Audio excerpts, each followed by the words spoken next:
અને એ તો video viral થયું તારે એમને ખબર પડી ત્યાં સુધી તો મારી કોઈ નોંધ લીધી જ નહીં. 2 દિવસથી આકાશભાઈ તમારો વિડીયો સોશિયલ મીડિયા પર વાયરલ થઈ રહ્યો છે. સમગ્ર ઘટના શું છે જરા કહેશો તમે? હું બેસતા વર્ષના દાડે જે ફટાકડા ફોડી રહેલો એ ટાઈમે 5 લોકો હતા, દારૂ પીધેલા હતા. એમના અંગે ઝઘડો થઈ ગયો. ઝઘડો થઈ ગયો તો એ લોકો બધા ખાધેલા પીધેલા હતા અને હું મારા છોકરા અંગાત ફટાકડા ફોડી રહેલો અને એ ટાઈમ પર એ લોકોએ હુમલો કરી દીધો મારા પર. પીધેલા ખાધેલા હતા, છરી હતી, એવી પાઇપ એવું બધી વસ્તુ હતી.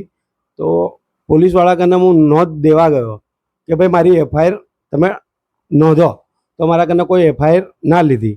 પછી મને એક વિચાર આવ્યો કે મેં સોશિયલ મીડિયા પર એક વિડીયો બનાવું અને એ વિડીયોના માધ્યમથી જો મને કોઈ સપોર્ટ કરતું હશું તો મેં એવું બનાવીને નાખ્યું વિડીયો. તો જેવું વિડીયો વાયરલ થયું ને એવી પોલીસે મારી નોંધ લીધી અને એ તો વિડીયો વાયરલ થયું તારે એમને ખબર પડી ત્યાં સુધી તો મારી કોઈ નોંધ લીધી જ નહીં. એફઆઈઆર નોંધાઈ ગઈ છે, તો હવે શું અપેક્ષા છે તમને તંત્રથી?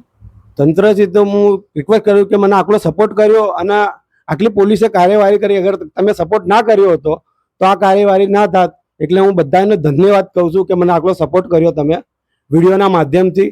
તો પોલીસ સુધી આટલી મારો વિડીયો પહોંચ્યો ને ત્યાં સુધી મને આટલો બંદોબસ્ત મળ્યો, એમ કે એક વિશ્વાસ જગાડ્યો. એમ એ પબ્લિકે જ જગાડ્યો મને વિશ્વાસ. મારો ઘરવાળો રાતે 2 વાગે કોઈ બી ટાઈમ એમનો ફોન આવે છે એટલે એ ગમે તારે બી રિવરફ્રન્ટમાં કામે, પોલીસના કામે જાય છે. બધા ઓલરેડી કોઈ બી કામ હોય એટલે એ રાતના 2 વાગે 1 વાગે કોઈ ટાઈમ નથી જોતા ને એ જાય આવે છે. એટલે સરકારથી મારી આટલી નિમંત્રી છે કે અમને ન્યાય અપાવો. બસ હું 2 હાથ જોડી તમારીથી વિનંતી કરું છું. ઘટી કાલ કોઈ બીજી ઘટના ઘટશે, અમારા પાછળ બીજું કોઈ છે નહીં. બસ હું એટલી જ વિનંતી કરું છું કે અમને ન્યાય અપાવો.